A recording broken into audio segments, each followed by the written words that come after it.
بسم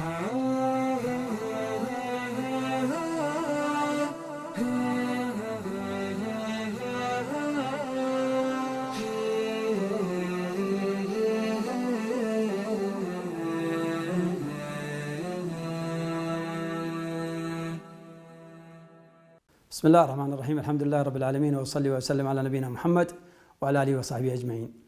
هنيئا لنا معاشر المسلمين بهذا الشهر العظيم، شهر رمضان، شهر التكافل والتراحم والصدقات والهبات وتفطير الصائمين. نعم أيها الأحبة، ما أعظم أن يتخلص الإنسان ويتحرر من رق البخل ومسك المال وعدم الإنفاق في سبيل الله. ما أعظم أن ينفق، ما أعظم أن يعطي، ما أعظم أن يفطر الصائمين، وأن يتذكر الجوع ويتذكر العطش ويتذكر الفقراء المنكوبين الذين لا يجدون ما يفطرون عليه في شهر رمضان.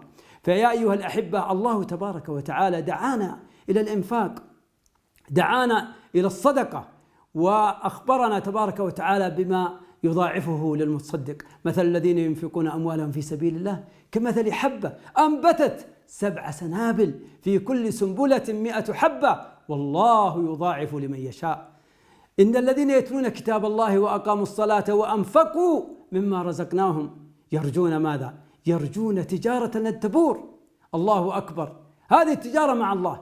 تدري أنك إذا أنفقت ريالا فقد أنفقت أكثر من 100 ريال، والله يضاعف لمن يشاء، والله يخلف عليك، وما تنفقوا من شيء فهو يخلفه تبارك وتعالى. فيا أيها الأحبة، الصدقة في شهر الخير كان هذا هو ديدن رسول الله صلى الله عليه وسلم، مع أنه لم يكن مترفا صلى الله عليه وسلم، بل كان عنده الكفاف، ومع ذلك كان أجود ما يكون، كان أجود الناس صلى الله عليه وسلم. وكان أجود ما يكون متى؟ في رمضان، حين يلقاه جبريل يدارسه القرآن. فلرسول الله صلى الله عليه وسلم أجود بالخير من الريح المرسلة صلى الله عليه وسلم. فكم نحن بحاجة إلى أن ننفق، نقدم لأنفسنا. وما تنفقوا من خير يوفى إليكم وأنتم لا تظلمون. نعم إي والله، أنت تنفق لنفسك، أنت تعطي، ولكن الله يعطيك.